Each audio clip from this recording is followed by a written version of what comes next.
আল Abrar Islamic life চ্যানেলের সম্মানিত দর্শক শ্রোতাবিন্দু, আশা করি সকলেই ভালো আছেন। প্রিয় দর্শক শ্রোতাবিন্দু, যদি কখনো অসুস্থ হয়ে যান, ঘাবড়াবেন না, কেননা আল্লাহ তাআলা বার্ধক্য ব্যতীত দুনিয়াতে সকল রোগের চিকিৎসা রেখেছেন। যখন অসুস্থ হয়ে যাবেন, আল্লাহর নিকট বেশি বেশি করে দোয়া করুন, আল্লাহ তাআলা অবশ্যই আপনাকে সুস্থতা দান করবেন। হাদিসের কিতাবে একটি দোয়া বর্ণিত আছে। নবী করিম সাল্লাল্লাহু আলাইহি ওয়াসাল্লাম বলেছেন, যে ব্যক্তি 7 বার এই দোয়া পড়ে ফুঁক দিবে, যদি তাকদীরে মৃত্যু না থাকে, তাহলে অবশ্যই ওই ব্যক্তি সুস্থ হয়ে যাবে।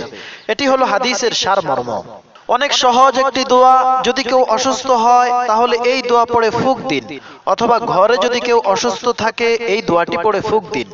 এটি অনেক লোকের পরীক্ষিত একটি আমল। যারা বলেন যে আমি ঔষধের সাথে সাথে এই দোয়া পূর্ণ বিশ্বাসের সাথে পড়েছি, আল্লাহ তাআলা এই দোয়ার বরকতে আমাকে সুস্থতা দান করেছেন। সেই দোয়াটি হলো আসআলুল্লাহাল আযীম রাব্বাল আরশিল আযীম আন ইয়াশফিয়াক।